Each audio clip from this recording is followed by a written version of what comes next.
Now I want to show what some of the extreme prune indeterminates are looking like. So this is variegated green zebra cherry, which is actually not variegated, but it does have stripes.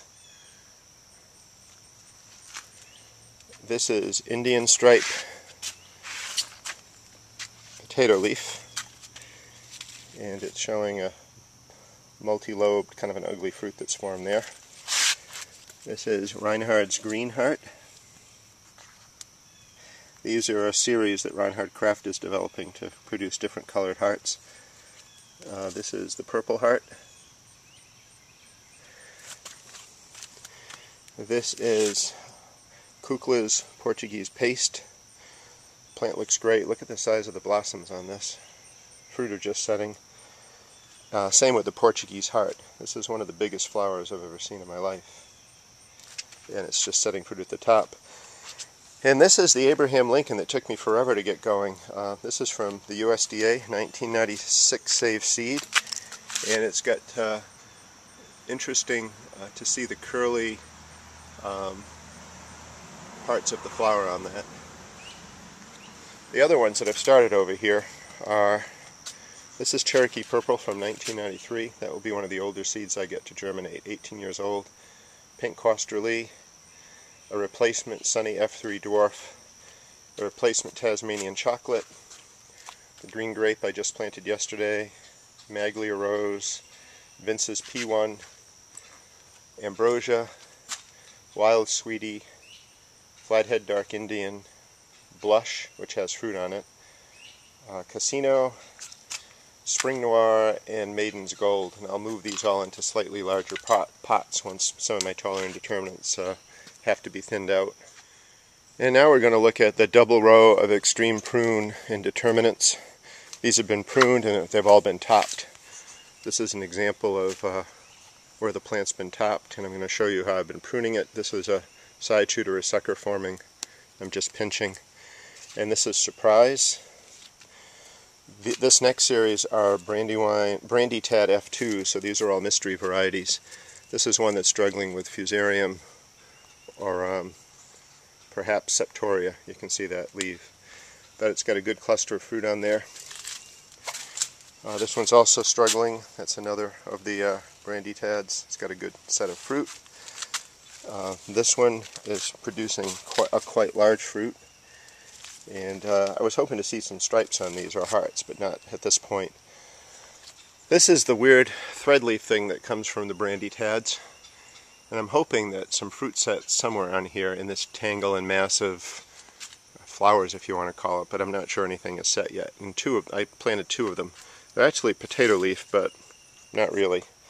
I mean, they start off potato leaf, but then they get weird like this. And this is a trait that shows up in the Lucky Cross line for some time.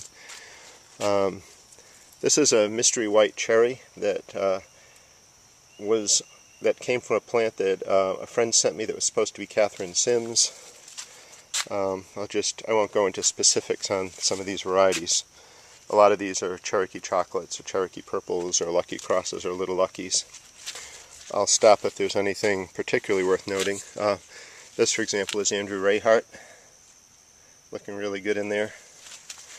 And these are in 3-gallon, these are actually in 2-gallon pots, and they're just doing great. They are taking a lot of watering, but that's okay. This is Dr. Carolyn's Pink. This is the variety Visriv that was sent to me by my friend Jeff. This is it looks like a beginning of Fusarium wilt on Dr. Carolyn's Pink, so we're clipping that. Visriv definitely has Fusarium wilt. We see that often growing determinants here in Raleigh. Coming around the bend, this is Lillian's Yellow.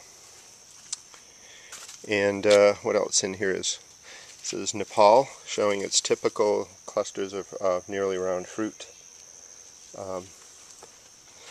Ozark Cherry, which is just loaded up incredibly well. Green Giant, which is going to be ripe quite soon. These are really getting some good size to them. Rose Quartz Multiflora, which is just putting on an amazing show with blossoms and fruit. It looks like that will be ripe soon. A few replants here. This is pink Berkeley tie-dye. I guess you can see it in there. What else is worth looking at? Yellow bell, which is a yellow plum type of a tomato, which actually isn't looking quite like I remember it. We'll have to see what that ends up like. Got carbon and Tennessee britches. Yellow pear is battling disease, but it's hanging in there, and there they are. I have trouble actually growing yellow pear to maturity here because it almost always dies. This is a clustered granny cantrell. Yellow brandywine, which I did not even get to set fruit last year, and we've got some nice ones coming. And that's Dr. Witch's yellow down there. And these are some replants. And just a few more to show here. This is Martino's Roma in a 5-gallon bag. And it's just loaded with fruit, and there is blossom end rot going on, which seems to always happen with this variety, particularly when grown in a pot. And the fruit that is starting to blush probably have blossom end rot. Last ones to show.